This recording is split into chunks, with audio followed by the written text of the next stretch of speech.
এই যে অনলাইনে টিকিটের যে প্রক্রিয়াটা সরকার করেছে, চালু করেছেন, এটা সরকারকে প্রাথমিকভাবে আমি ধন্যবাদ দিচ্ছি। কিন্তু এটা যদি আরও অধিকতর সহজ করতেন, যেমন প্রত্যেকটা অনলাইনের জন্য আলাদা যদি সীমারেখা থাকতো যে এতগুলো অনলাইনে দেওয়া হবে, এতগুলো সরাসরি দেওয়া হবে, তাহলে আমার মনে হয় যে সংকটটা আর এই অনলাইনে আমার মনে হচ্ছে যে এটা কেউ কেউ মানে অনলাইন থেকে চোরাই পথে যে সেল করে ওখান থেকে টিকিট সরিয়ে ফেলছে, যার ধরুন আমাদের মতো সাধারণ যাত্রীরা এই অনলাইনে ঢুকেও আর পাচ্ছি না, টিকিট পাচ্ছি না, এজন্য ভোগান্তির শিকার হয়। এজন্য আমি সরকারের কাছে, বিশেষ করে রেলওয়ে মন্ত্রণালয়ের কাছে, ডিপার্টমেন্টের কাছে আমি অনুরোধ করব যাতে এটা নিয়ে আরও সহজতর, আরও আর অনলাইনে আরও একটা সমস্যা কি যে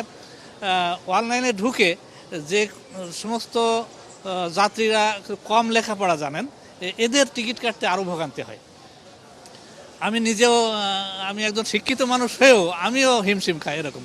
তা এর প্রক্রিয়াগুলো যদি আরও সহজতর করা হতো, যেমন বাংলায় যদি দেওয়া হতো বা আরও কোনো সহজ প্রক্রিয়া, সেটা তো সফটওয়্যার ইঞ্জিনিয়াররা ভালো বুঝবেন, এই সফটওয়্যারটা আরও আপডেট করা দরকার, আমি যেটা মনে করি।